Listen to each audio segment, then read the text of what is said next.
Здравствуйте!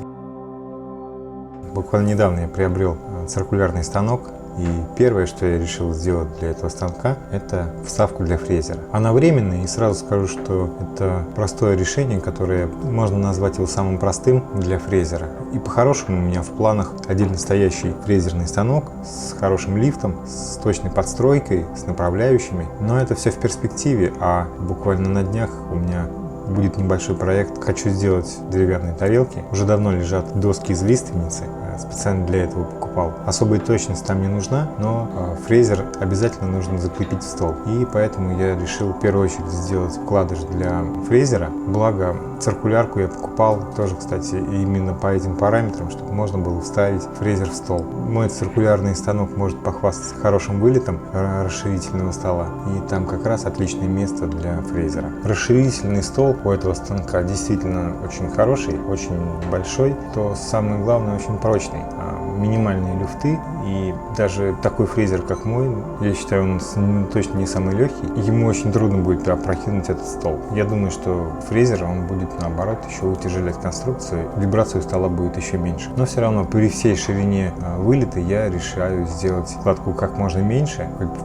Фрезер у меня большой, но я решаю его сделать минимальной ширины, чтобы он просто мог встать и быть вровень со столом. Делаю разметку, подключаю пылесос и пилю в размер. Вся конструкция будет лежать на направляющих от расширительного стола. В YouTube я видел, как мастер встраивал фрезер именно в такой станок, но посмотрев его, я не до конца понял, как именно крепится этот вкладыш. Поэтому решил пойти своим путем. Возможно, он такой же, как и у того мастера, но я решил сделать это все более подробно, показать, поэтому решил сделать свое видео. Вкладыш с двух сторон будет прижимать расширительный стол, чтобы он не люфтил. А по бокам, чтобы его закрепить, я решил выфрезеровать два паза слева и справа, чтобы эти бортики не давали люфт.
Отверстие для фрезера я решил делать из расчета своей самой крупной фрезы, которая у меня есть. Подобрал коронку, просверлил именно под эту фрезу впритык.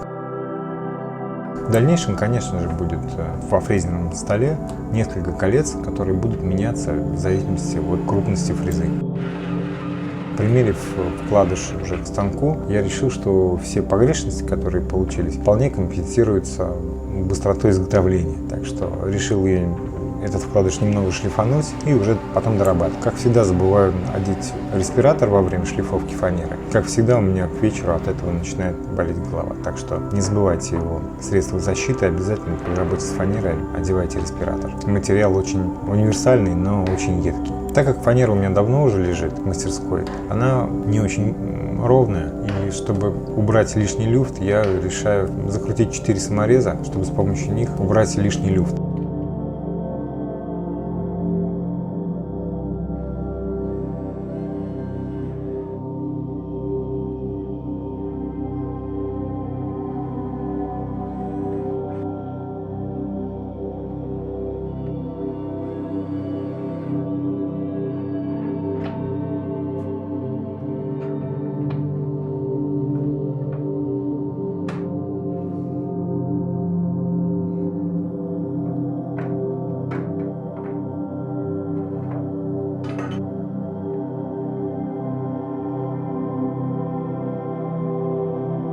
Очень быстро получилось все построить.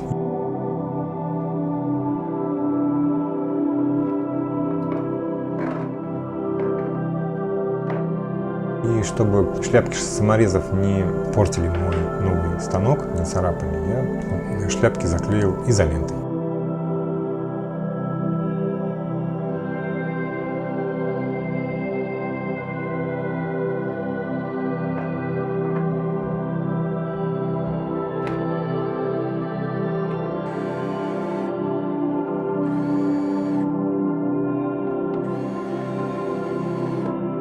Прикручиваю вкладыш уже к фрезеру и зажимаю стяжкой кнопку пуска, чтобы можно было включать уже в розетку. Есть у моего фрезера определенный недостаток, у него электронное управление скоростью. Это очень замечательная штука, но после каждого выключения к сети скорость сбрасывается и он начинает лупить на самых максимальных оборотах при включении. Поэтому что-то нужно будет придумать в станке, чтобы скорость регулировать все-таки механически. Пока не знаю, как это сделать, но, скорее всего, обращусь к своим друзьям или электронщикам. Я думаю, мне что-нибудь подскажут. Так как это временное решение, кнопки пуска отдельно не будет. Как только соберу отдельно стоящий станок фрезерный, там уже буду делать все и продумывать все до мелочей. А пока для моего быстрого проекта, который долго меня ждет, можно будет включать просто в розетку. В общем, не прошло и часа, как у меня появился фрезерный стол, в котором уже можно вполне себе фрезеровать. Надеюсь, видео было вам полезным. Ставьте лайк, задавайте вопросы, если есть в комментариях. Буду рад вам ответить. Пока!